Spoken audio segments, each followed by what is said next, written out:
You know, protein is one of the most talked about nutrients in health and one of the most misunderstood. Not because people don't know it matters, but because people are asking the wrong questions. The real question isn't how much protein should I eat? It's what does my body do when protein is reliable? And what happens when it isn't? That's the conversation we're having tonight. Good evening, everybody. Welcome back to Dwain Woode, MD Live. If you're new to me, I'm Dr. Dwain Woode. That's Wood with an E. The E stands for endocrinology. Here I educate, I empower, and I encourage you to take charge of your health and your life. Avoid complications. Go to the next level. We're creating the life we've always wanted. And I encourage you to take charge of your health. Avoid those complications. Go to the next level. Yeah. Now, we're doing this, and the reason I'm here is because I want you to have the same success in your health like you're having in the other areas of your life. You don't need superhuman strength. You don't need grandiose proclamations. But what you do need is a strategy you can trust, a plan you can follow, and the support and the help to show up intentionally and consistently for the people and for the moments that matter in your life. So wherever you're joining us from right now, whatever city, whatever town, whatever state, and of course, whatever country, we welcome you. Go ahead and drop in the comments where you are so that we can shout you out. And if you're new, go ahead and type new in the comments so that we can say hello to you, so we can give you a hand clap and some music. And let you know that we are glad that you're here in this space. If you do have questions, go ahead and put those in the comments with a Q so that we know that that's a question that we should get to. And then, as always, a special shout out to our accelerator members. Those of you who've been with us and are coming alongside and are taking the steps that you need to take to continue to be healthy. We've got some good things that we're going to be talking about here as we go through the show for this evening. Before we get there, right, I want to ground us in some real life. When I look at my own data, whether it's my blood sugar, whether it's my sleep, my recovery, my ketones, that we'll take a look at here in just a minute, I am not evaluating success or failure. What I'm doing is I'm observing the response that my body is giving. Those numbers show me how my body is adapting to what I'm asking it to do. They help me to see patterns, not to pass judgment, but so that the questions that I ask are questions that are insightful. And that's really what's guiding us as we go through the show and as we go through the rest of the season. What is my body responding to right now? Correct? So that question is the foundation of the lab, really, that we'll get into as we go through this episode. So let's take a quick look at some of those numbers. And I want to start by looking at my...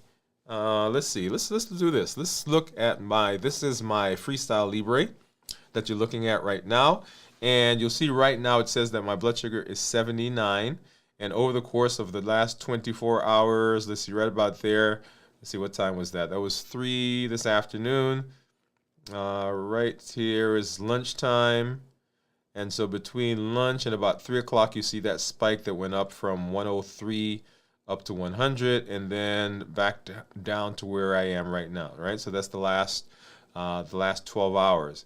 If I take this, I could look at the reports, and two of the reports I like to look at is this one that's called time and range.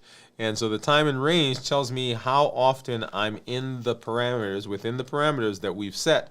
And right now mine is set, like most of them, between 70 to 180. And that's a pretty wide range.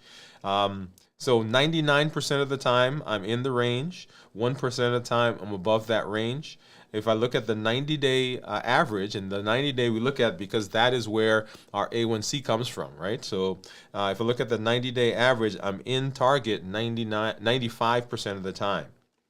If I exit that and look at my average blood sugar, and we're looking at this number right about there, right? So my average blood sugar for the last 7 days has been 106.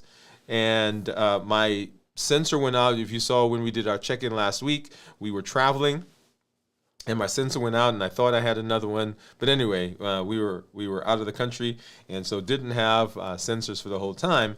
But if I look at my 90-day average, you'll see that my blood sugar, my average blood sugar, is 97. And down at the bottom, you'll see that this is the data for 86 out of 90 days, right? So for 4 of those days was when I didn't have the monitor. So for 86 of those 90 days, my average blood sugar is 97. And I love that. And then, of course, down here, we get to look at the different times of the day, and we get to see what those blood sugars are over the course of that time. And I love looking at that because that allows me to make decisions about what I do during the day based on what I see with my numbers. Okay?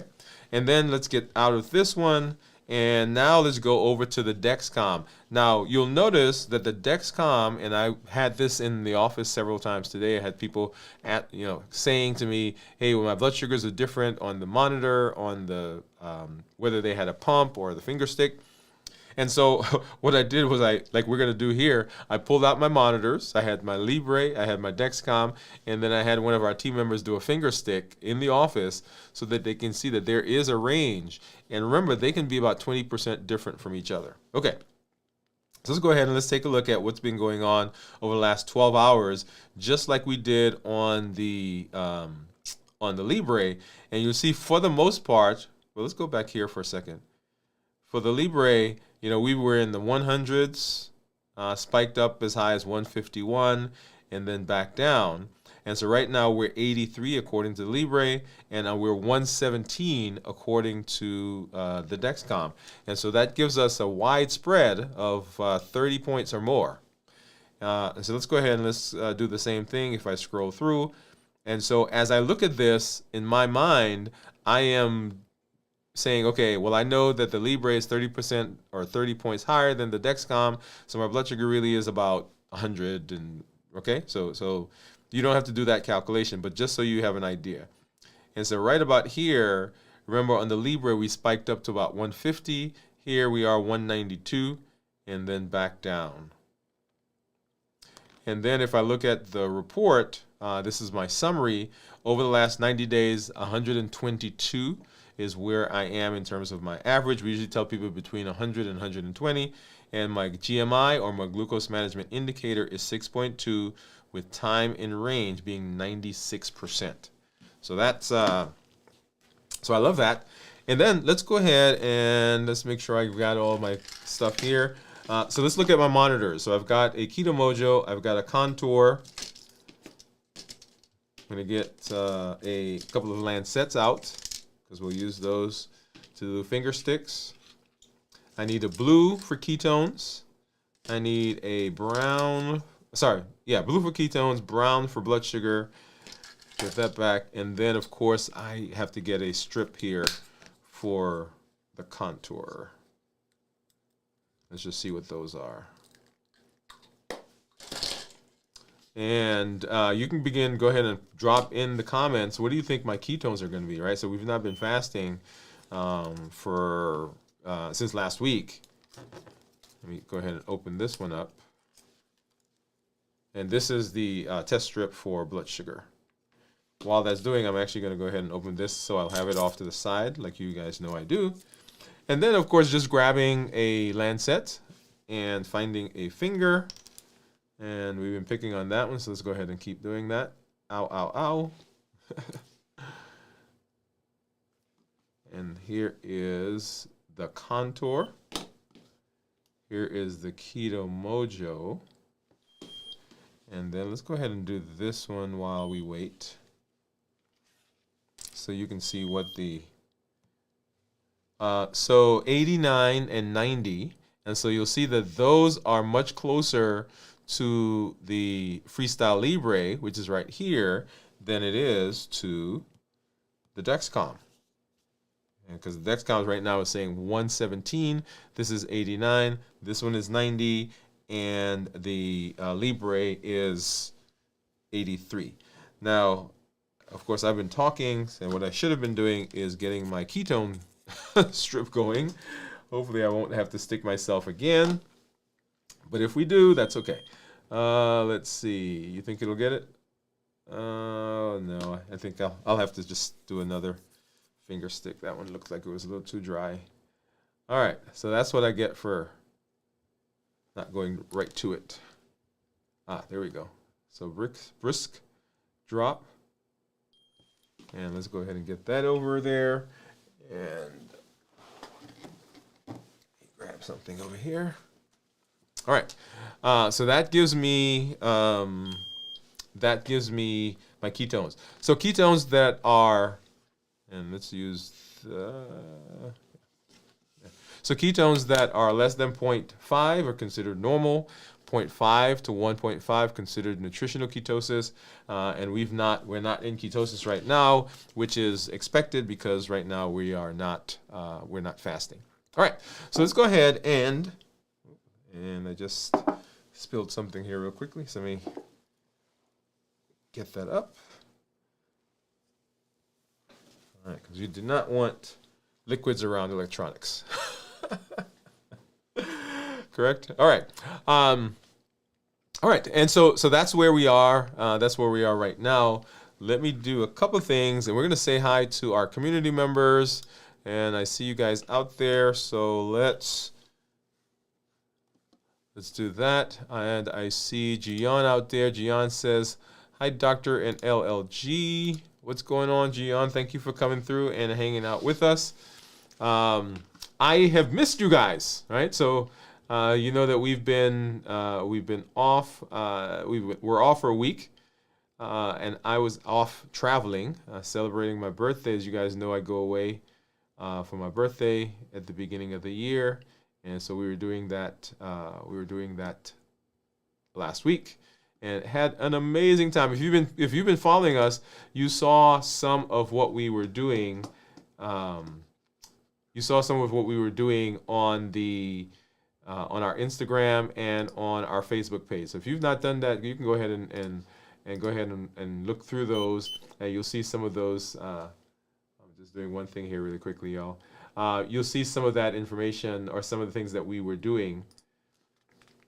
So go ahead and go through that. So hi, Gian. Thank you for coming through, and thank you for hanging out with us. I'm glad that you are here. Glad that you are in this space. Okay. Let's see who else we got. We've got Steve. What's going on, Steve? Thank you for coming through, and thank you for hanging out with us as well.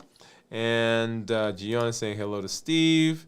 Gian, were you guessing at my A1s, my ketones, or were you just repeating what I have? And then Steve says his ketones are 3.1. Gian said she was guessing. So that's pretty good because you were right on the money. I like that. And then Gian saying happy birthday. Thank you. Birthday greetings and birthday wishes. Really appreciate that. Thank you for that. Okay, so let's go ahead and let's get back into.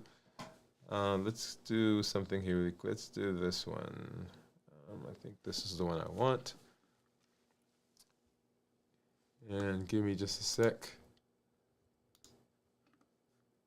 to make a couple of changes here. But always excited when I get to come and hang out with our community members. So last week we released the just a sec. Oh, there it is. So last week we released our foundation episode exploring the role of protein. And so if you've not done that yet, I want to make sure that you get out there. Remember, those come out the week before. And so last week we were talking about the role of protein in metabolism. So we looked at protein not as a macro to hit, not as a number to optimize, but as a stabilizing signal that the body uses to regulate hunger, energy, and recovery.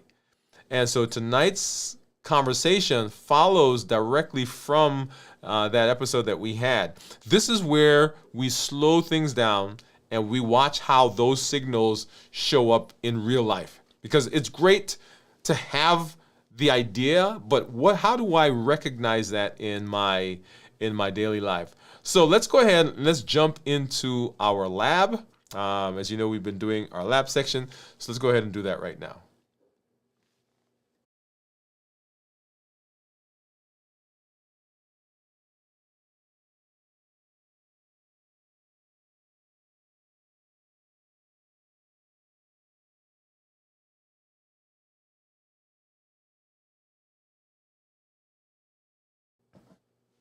All right, so here we are in the lab. So let me take a moment to orient you to what this space is really about. So the lab is for people who already know proteins matter, but they still experience things like unpredictable hunger, energy that rises and falls, stalls or inconsistent progress, or a quiet sense that things just they shouldn't feel like this. It should be steadier than they actually are. And so what we want to do is we want to not talk about how much protein you should eat. Now, there's a lot of conversation that's going on right now because we just had the guidelines, and if you've been following that conversation. So it's not about grams. It's not about hitting a target. It's not about perfection. It's about learning to answer one question and answer that question honestly without judgment. What is my body responding to right now in this moment? And so here's how we're going to work through this space. I'm going to walk us through a small set of guided questions. You can reflect quietly. You can write it down. You can journal. You can share it with a friend. You can send us a message. Whatever works best for you right now. So this is there is no right answer. This is not a performance. This is not a comparison. And there's no pressure to fix anything. Because what we're doing, the goal is simply to notice what shows up as we go. Do I recognize myself? Do I see that? Do I notice that there are things that are happening in my body and in my mind that I didn't really understand, and now this gives me some semblance of, oh my goodness, okay, that's what's happening. Because these questions reveal patterns. And when patterns become visible, decisions become simpler. When you can see something, you say, okay, I see that, and I see that all the time. Let me make a choice. So now that we're oriented, let's start where stability actually begins. Not with how much protein you eat, but with whether your body can rely on it. Right? So that's the crux. That's the key. That's where we want to go. So this starts immediately after we eat, right? So we're talking about protein. So because most people who are confused about protein aren't confused because they're ignoring it, we want to do some orientation. Really, people are confused because they believe they are already doing the stuff. Right? Let me say that. So I hear it all the time. I eat enough protein. I focus on protein. I prioritize protein. And very often, all that is true. But here's the distinction that matters here. Protein does not stabilize metabolism simply because it exists in your day. It stabilizes metabolism when it is reliable. And that difference sounds very subtle, but physiologically, it's enormous. So let me make our lab practical for you. Let's jump into our first question. Here's the question. Does protein show up predictably in your day, or is it just incidentally? Not theoretically, not on your best days, not when you're motivated, but in real life. Does it show up in roughly the same places, at roughly the same times, in a way that your body could say, hey, I know when that's coming? Or does protein sometimes appear and sometimes not, depending on the day? So I've had people walk me through their eating. We have them keep a journal. And for breakfast, they've had, a Pop-Tart and some orange juice. For lunch, they had a sandwich. I said, what's on the sandwich? Well, bread, obviously. They've got some lettuce, some tomatoes. They've got some condiments on it. And they have 2 slices of whatever deli meat. And they have a piece of cheese. And I say to them, okay, what's for supper? And they go through and they've had a piece of chicken. They've had some vegetables. They've had a salad. And I look at that. I'm like, wait a minute. There is some protein in there. Not a whole lot of protein. And so I say, okay, how about tomorrow? I mean, yesterday. We go kind of walk through the week. And the protein that they're eating, there is some there, but it's random. There are days where there's none. Right? Because think about how we eat. A lot of times with the things that we're eating when we're trying to be healthy, we're eating a lot of carbs. We're eating a lot of healthy foods. And when we're not eating that, we may pick at some other things, right? We have a snack. And the snacks that we're eating, not really protein. And so I want you to know something important as you think about that. When your schedule gets off, when stress, when you got a meeting, when you're traveling, when things get busy, what happens to the protein that's there? So this is not a question of quality, okay? It's not a question about quantity even. It's not a question about effort. It's a question about the pattern. Is there a predictable pattern of getting protein in? Because the body does not negotiate based on intention. It doesn't regulate based on that. It regulates based on what it can rely on. What do I see? What are you giving to the body? And does the body think that it can rely on that going forward? Now, here's why that matters. From the body's perspective, a signal that appears inconsistently is not a strong signal. Even if it's a good signal, protein that shows up occasionally communicates possibility. Protein that shows up reliably communicates safety. Oh, come on. I want you to remember that word, safety.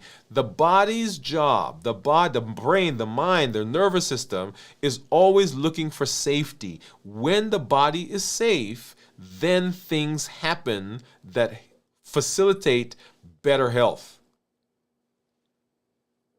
It's kind of like going back to people who are in conflicts, people who are under constant stress, people who are in war zones, people who are in famines.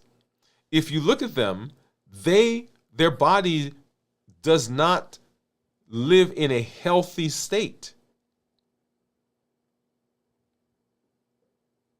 Even when they're doing as much as they can, because the body does not feel safe. And safety is what allows regulation. So if protein shows up some days at breakfast, other days at lunch, sometimes at dinner, sometimes not at all, the body doesn't experience that as supportive. It experiences that as uncertainty. Now, let me pause here, because this is where people often feel a little uncomfortable. Not defensive, just a little unsettled, because they realize, well, I do eat protein, but I don't know if my body could actually count on it. And that realization is not a problem. It's information. And remember, so the lab is built for information, not for judgment. So let's stay with this. When protein is reliable, the body starts to relax. It's vigilant. When protein is incidental, when it's inconsistent, the body stays on alert. And that vigilance changes everything downstream, which brings us to the next layer. Once the body decides whether a signal is reliable, it makes a second decision. It decides now how cautious it needs to be and how much repair it can facilitate. And here's where a lot of people get confused. They improve food quality. They add protein. They make better choices. And instead of things settling, hunger gets louder.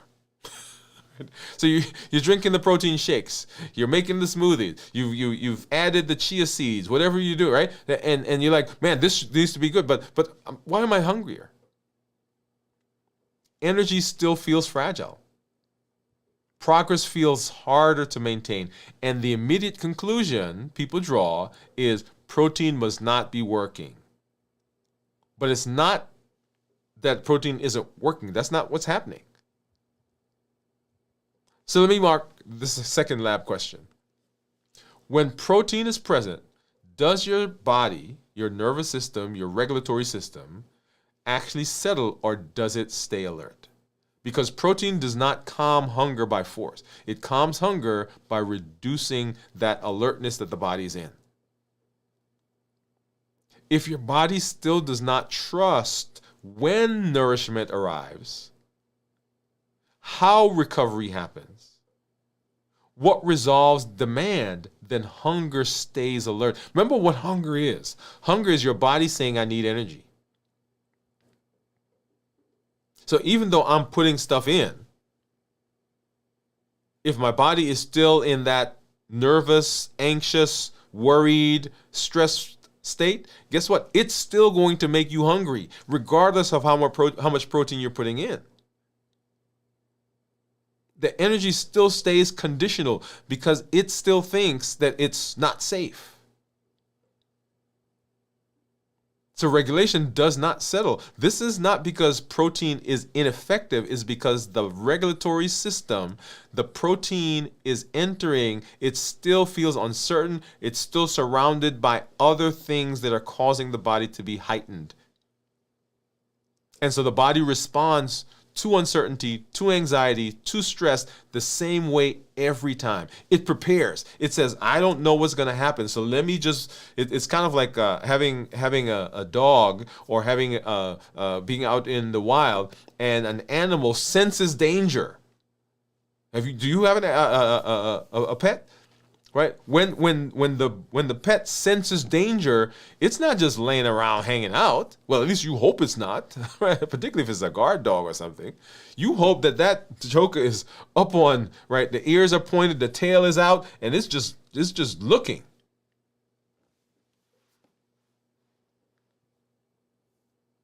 And preparation, a lot of times, people say, well, I'm not stressed. Preparation does not feel dramatic. It feels subtle. It feels like slightly more hunger, slightly less energy, slightly more effort required. And over time, that slight effort accumulates.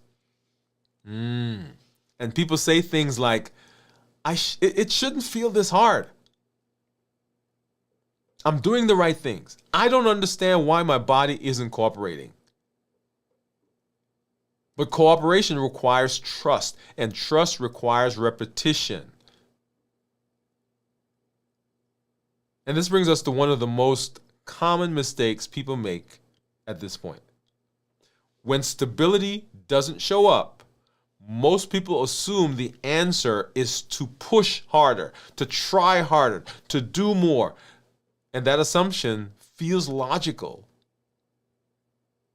It's also where things usually go sideways. Let me describe it to you. When protein doesn't seem to stabilize things, people escalate. So more protein. They got protein shakes, they got the protein bars, they've got the protein rules, they've got the protein targets, they got the macros. But the escalation does not fix instability. In many cases, it confirms it. So here's the next question. And I want you to ask yourself this honestly. When I'm eating protein, when protein is there, Does the protein seem to work? Do you adjust the environment, or do you simply escalate the input? I want you to think about that. You feel more hungry, you feel more tired, you feel restless. And you're like, hey, I need to work out. I need to whatever you come up with, whatever that list is that you come up with. Do you simply escalate, or do you look at the environment and say, hey, are there other things going on? Because the body is not just asking, is there protein here? Is the protein enough? It's asking, can I rely on this environment to support repair? Remember, every time that you wake up, or even when you're not waking up, you're going through life, right? Your body is going through damage simply by existing. Cells are sloughing off. Your nails are growing. Your hair is growing. You are aging. Your GI tract is aging. And so all of those things have to be repaired. Your body has to generate new skin cells, new nail cells, hair. As the hair breaks off, as it gets longer, right? You have to get new hair. For my women, right? You guys are going through menstrual cycles. And every time you go through a menstrual cycle, guess what's happening? Right? So the egg comes out and that egg gets sloughed off. That goes away. The endometrial lining has to go away. How do you think all those cells are replenished?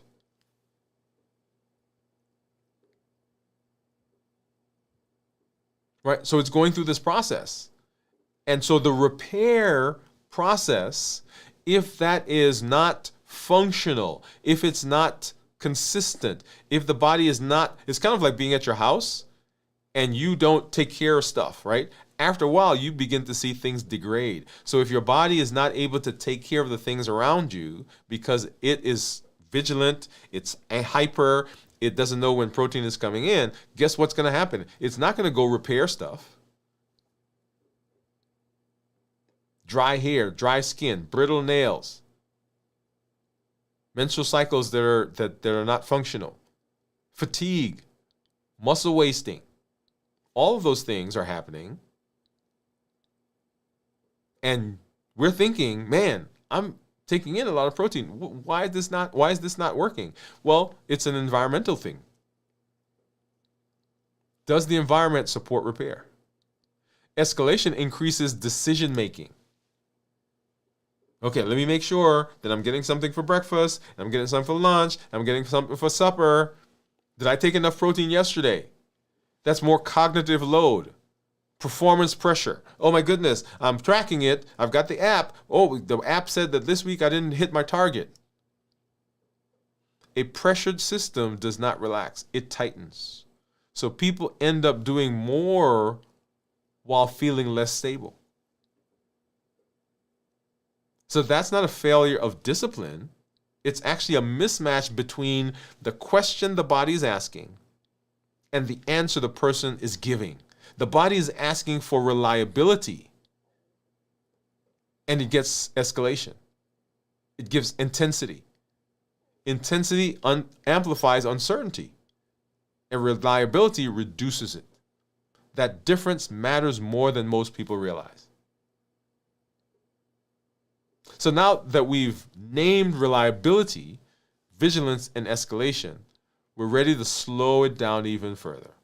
Because the next step is not action, it's actually diagnosis. A diagnosis begins with noticing how hunger and energy actually behave in your body. We've named all those things. Because the body doesn't explain itself in words, right? It doesn't use those words that we just used. It explains itself in signals. And the two signals that most clearly reveal whether protein is stabilizing, these are hunger and energy. That's where it is. And those are the things that people come in most often talking about. Do you know how many people we get referred to the office due to fatigue? I get sleep. I go to bed, but I'm tired all the time. So this next part of this lab is about learning how to read those signals instead of reacting to them. In our one of our foundation episodes, we talked about hunger. So here's the next question. When hunger shows up for you, what does it feel like?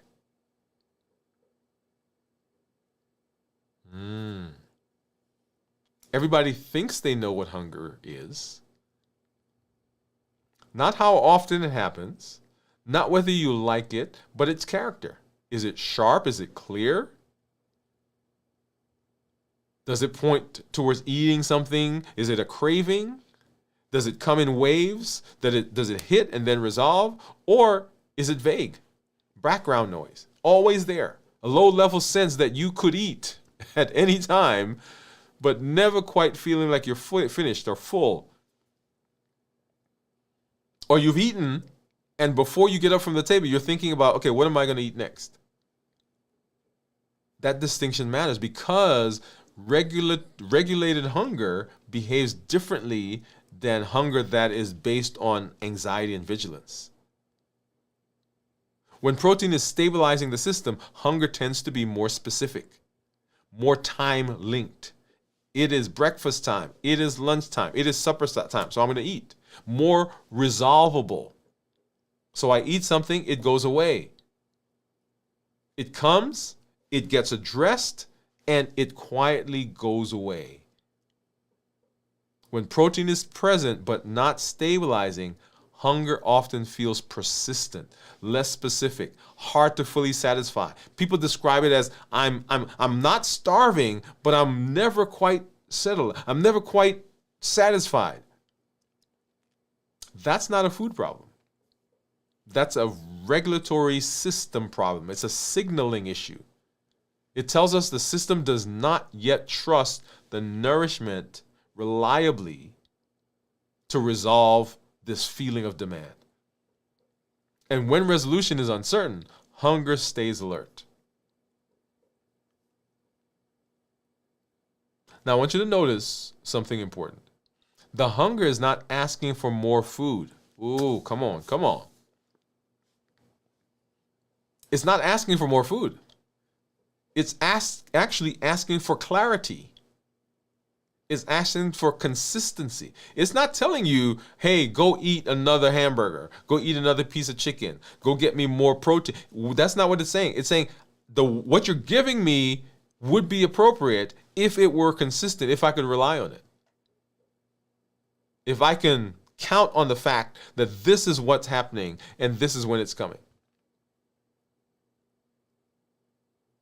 And hunger is usually the first signal that people notice. The second is energy. And energy often tells the same story, just in different languages. So the next question is, does your energy feel steady or does it feel effort dependent? What does that mean? That means that as you move through the day with a general sense of availability, do you seem like you have energy, or do you rely on caffeine, pushing through, willpower, momentum? Does it feel like when you wake up, yeah, I go through the day and I am able to get through the day? Now, if it's one of those days where things are just ripping and rolling, I get to the end of the day and I'm tired, right? Yeah, that makes sense. But do I wake up like, man, I got to have that cup of coffee, because if I don't have it, man, if I just got to push through this day, I got to will myself through this day because we got some stuff we got to do. Is that what's getting you through the day? Effort-dependent energy is a form of compensation. It means the system is working around some instability rather than working from a place of health. When protein intake is reliable and the environment feels supportive, energy tends to be less reactive, less fatigued, less dependent on timing. It's not high all the time. It's just predictable, which makes sense. And that is the ebb and flow of your day. We all have patterns in our energy. Some of us are late at night people. Some of us are morning people. Some of us are midday people, right? So you will have fluctuations in your energy. That's your normal rhythm. But it shouldn't be so fluctuant that you feel exhausted all the time. So when the protein support is inconsistent, or when recovery is unclear, energy often feels conditional. It's there when conditions are right, gone when they're not. That doesn't mean protein isn't helping. It means the system is still conserving. And a conserving system does not freely express. It doesn't have any energy to give you.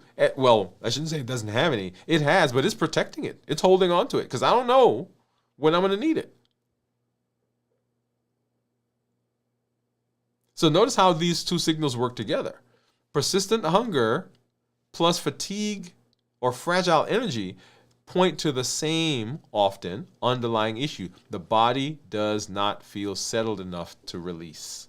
Does not feel settled enough to function in a way that allows you to feel energetic. Does not function in a way that allows the body to heal. And so the symptoms show up.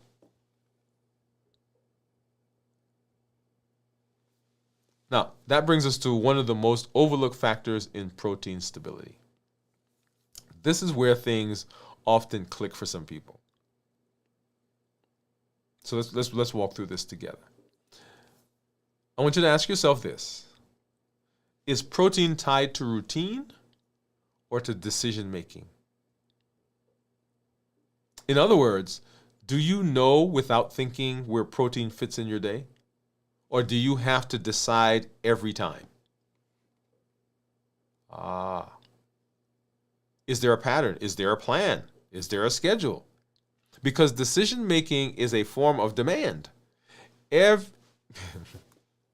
Even when you're making good decisions, even informed decisions, even healthy decisions, when protein requires constant thought, it becomes cognitively expensive because I'm using everything. I got to figure out where the protein is coming from. I've not built it in. We're gonna go out and I'm gonna grab it at some point. Oh, I'm gonna check my app. Did I get enough protein in today? Rather than a planned system, I am responding or reacting rather to the day. It's cognitively expensive. It's uncertain to the body. The body doesn't distinguish between I know what I'm eating and I have to think hard about what I'm eating. Let me say it again. Let me say it differently. So the body doesn't distinguish between I don't know what I'm eating, right? It doesn't know, or I have to think about what I'm going to eat. Those two signals sound the same. Both feel unresolved. And unresolved systems stay alert. It stays vigilant. It stays in that anxiety. It stays in that surveillance mode. Think about that cat, that dog, that animal. And routine reduces alertness. Not because it's rigid, but because it's familiar. Familiar patterns feel safe. And safety allows what? Regulation. So let's look at the real test, because even good routines get tested, right? When we get busy. Here's the question. What happens to protein when life gets busy? When you travel, when your schedule shifts, when stress increases, when sleep gets shorter, when demands stack, does protein stay anchored, or does it become the first thing that slips? And I'm going to put my hand up, right? Because when I am traveling, when we are stressed, right? When something has to give, we're not going to cook at home. We're going to run out and grab something. You know what typically we grab? Are things that are not protein based. We're traveling. We're going to get a sandwich. We're traveling. We're going to eat a salad. right? Because it's healthy. Does protein become the first thing that goes? Because whatever slips first is what the body learns it can't rely on. This is why people often say, I do great during normal weeks. When I'm at home, I'm in my environment, I'm in my place. But everything falls apart when things change. When I travel, I go to visit my mom, when my sister comes, when whatever it is, that's not a character flaw. It's not a moral issue. That's a design gap. The body isn't responding to your best days. It's responding to what holds under pressure. And if we're designing only for best days, then we're missing the mark. So now we've asked the core diagnostic questions. Not to judge, not to fix, but to see. And what you're seeing, whatever it is, it's not wrong. It's data. Oh, I want you to listen to that. It's data. It's just the body, or you recognizing the pattern. And that brings us to integration. And let me say this clearly. Persistent hunger is not a discipline problem. Energy swings is not a motivational issue. Stalled progress is not failure. These are regulatory systems. Protein supports stability not because it's powerful, but because it tells the body repair is possible, tissues can be maintained, this environment is not threatening. And when the system feels safe enough to maintain, it becomes willing to release energy, to release the body's processes of repair, to allow us to have better blood sugars and better weight and all the metabolic things that we talk about. The body now comes to trust itself. And that trust allows all the systems to begin working. And trust comes from reliability. So far in the lab, we've looked at reliability, we've looked at hunger, we've looked at energy, routines, and what happens under pressure. Now we need to bring those threads together. Because there is one more signal the body uses to decide whether it can stabilize. And that signal is recovery. What happens after demand? So after demand, does your body experience resolution? Think about that carefully. After a workout day, after a work day, after a long stretch of focus where you've been intense because something's going on, you've got a project, after stress, does your system reliably move toward repair, or does it stay slightly on all the time? Do you give it a chance for that? Because the body does not regulate based on effort alone. It regulates based on whether demand ends, whether there is a cycle. And protein plays a central role there. Not because it builds muscles, not because it boosts metabolism, but because protein signals that repair can occur. Remember that. Remember our bodies, right? We talk about the macros. Right? Protein is one of those. It's a building block. When protein intake is reliable, the body interprets demand differently. It says, I can handle this because recovery is going to follow. I know that I'm going to go lift. I'm going to go run. I'm going to, whatever you're doing, I'm okay with this because I'm going to get a chance to recover. When protein intake is inconsistent, or when recovery is unclear, the body stays cautious. And a cautious system does not allow energy release. It does not release fat. It does not release tissue easily. It does not lower blood sugars simply, right? It preserves. It keeps everything.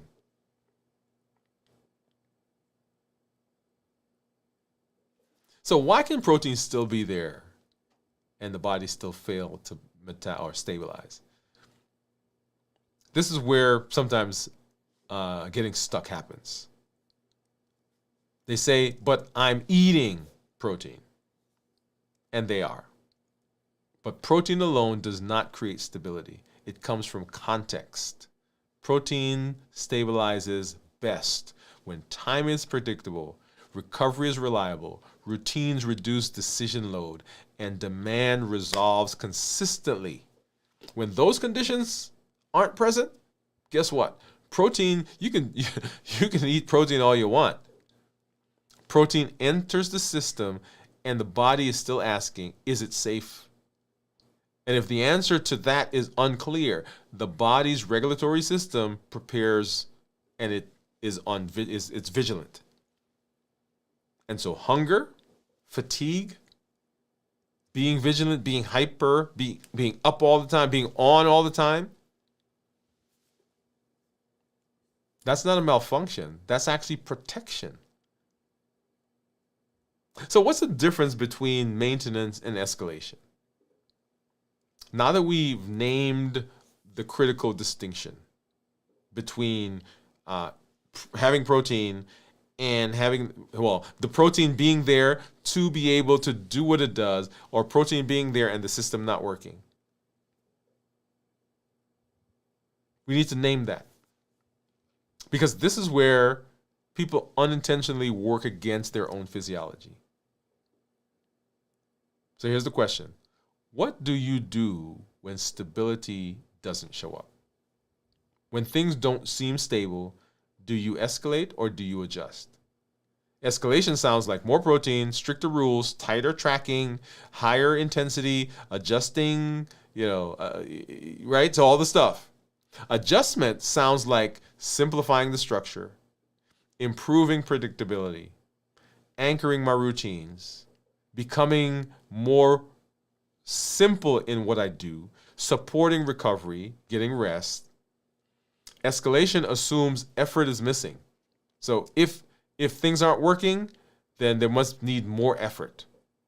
Adjustment assumes information is available. So, hey, let me look to see where that's coming from and let me fix that. The body responds very differently to those two. Escalation increases uncertainty. Adjustment reduces it. And uncertainty is what the body resists the most. This is why adding more protein doesn't always help. Or may help for a while, and then we're back in the same situation. More protein without structure just becomes more noise. The body isn't asking, can you push harder? It's asking, can I trust what's happening next?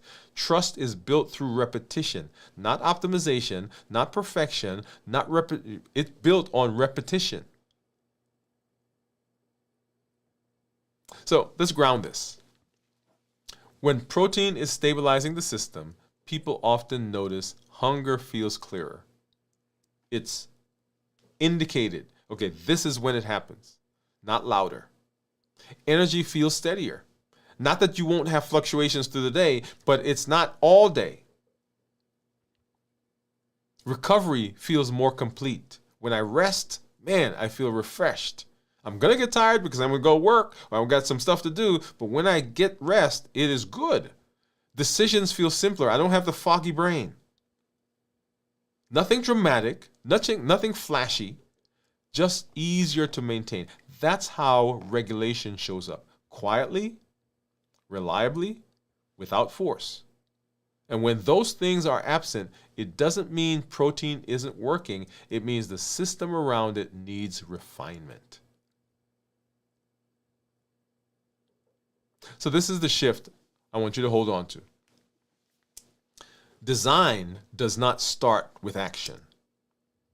More.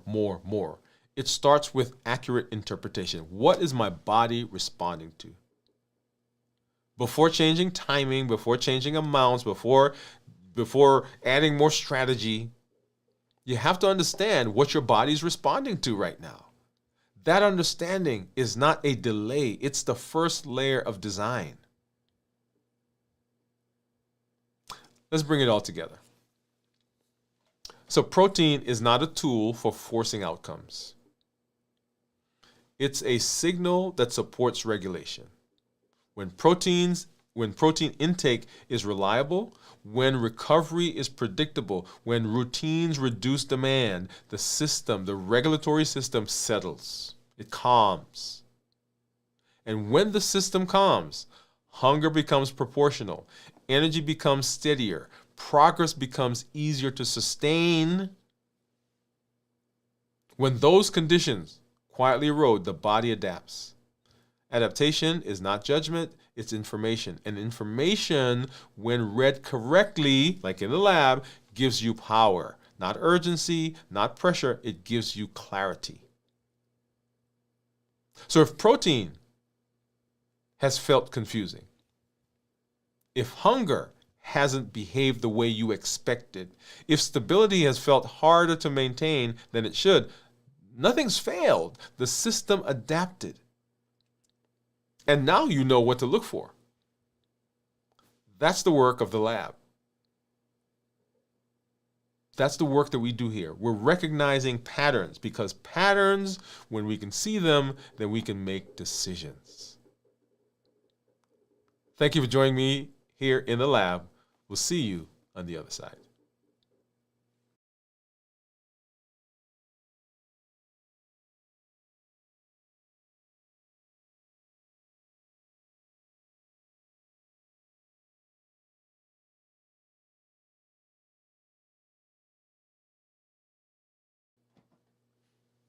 So now let's come back together, right? Let's come back together. So if something clicked for you tonight, if you recognize a pattern, I want you to go ahead and drop that in the comments. Right? Go ahead and drop. Say me. Say me. Say me in the comments. I'll put my hand on. It's not a confession, right? It's just a recognition. And if it didn't land yet, that's okay.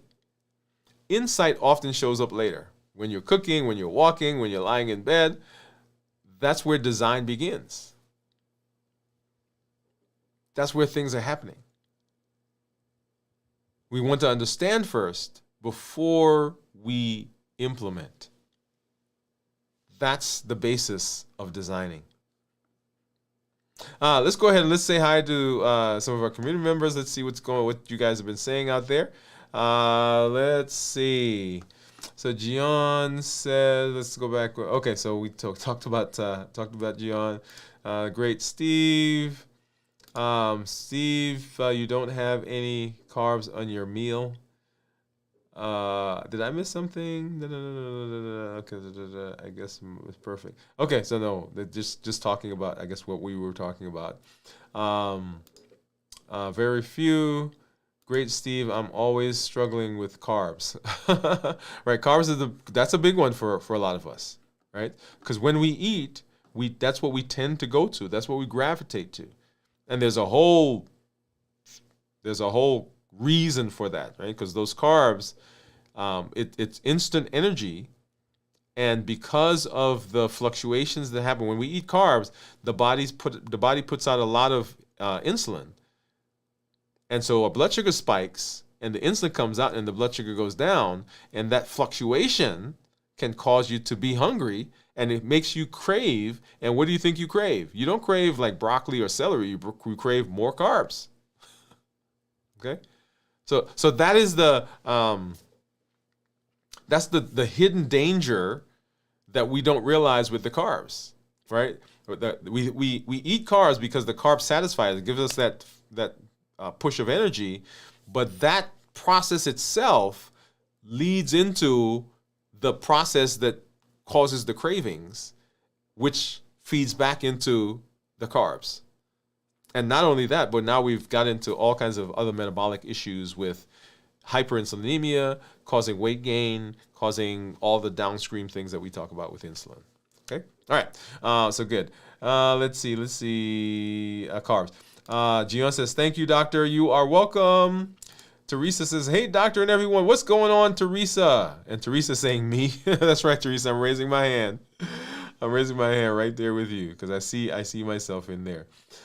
Steve says, my protein intake has fallen lately. Yeah. And it is really one of the things that falls whenever whenever things change, right? When we intensify, when we get better, when we're eating differently, protein is the one that often suffers. Teresa says, happy birthday, doctor. What's up, Teresa? Thank you for that. Hi, Teresa from Gion. Steve says, I don't eat meat every day. I do have eggs. Okay, this is good. Now, interesting thing, and I mentioned earlier, there's a lot of talk going on right now about protein, because the new guidelines, the new dietary guidelines came out, and they've actually increased the amount of protein that they're recommending that people have. So there's a whole conversation out there right now going on with that. If you have not seen it yet, I did a short where I just walked through. It was about a minute. Some of the new dietary guidelines that are there. We'll probably come back and do a full show or episode on that at some point. Gion says, how are you? And I think Gion was talking to Teresa. Steve says, hello, Teresa. And Teresa says, hey, Gion, and hey, Steve. Oh, yeah. All right, so y'all, everything that we do here is based on our Triple E formula for success. We educate, we empower, and we encourage. We educate with the shows, with the blogs, with the podcast, and now the Foundation series, which comes out the week before. Make sure that you're getting out there and make sure you're watching that, because that sets the tone for what the lab is going to be the next week following that. So we educate, we empower. And the things that we're learning, for instance, when we go through the lab, the reason we're going through that is so that you begin recognizing, I want to give you the ability, I want to give you the tools that you need to know or you need to have in your everyday life, so that you are able to recognize when these things are happening, so that you're not misinterpreting the signals that your body's sending you. Because if you can interpret that, if you recognize it, then you can make a decision. So we educate, we empower, and then we encourage with this amazing community that you're part of. When I say at the beginning, you don't need superhuman strength. You need a strategy you can trust, a plan you can follow, and you need the support and determination to show up consistently for those things that are important, right? That support, community. So we will, as we go through the rest of the week, as you know, our schedule has changed. So this is our flagship show on Mondays, and it is designed to put a spotlight on the things that come out, or the conversation that we have the week before. So make sure you're watching that. We do our fasting starting tomorrow, as we do our pop-up live. That'll be right about 1:30-ish, and that usually happens after my meeting at work with my team. And then later this week, there will be, of course, video from the vault, and then This Week in Review. Our episode for this week, the Foundations episode, usually comes out on Wednesday, so pay attention to that, and we will continue going through the space. For our Accelerator members, we will have our After the Show coming up here in just a minute, so pay attention for that link. So before we close, I want to ground us in something important. Nothing we talked about here was about doing more. It wasn't about pushing harder, or it wasn't about fixing something that's broken. What we explored is how the body responds to patterns, to reliability, to structure, to signals it can trust over time. When something starts feeling harder, that's not necessarily a failure. It's feedback. And feedback, when interpreted correctly, gives us clarity instead of urgency. That's why this space exists, to educate, to empower, and to encourage. Teaching happens before the show, Foundation series. Interpretation happens here. Hey, let's recognize the pattern. And real change happens as you implement this in your life. In the design, right, that you found, the design that you saw, as you're implementing, as you're building it into your daily life. If this conversation helped you see health differently, if it gave you language to something that you've been experiencing, sit with it. Insight doesn't always come right here, right now. It doesn't always come loudly. Sometimes it settles quietly.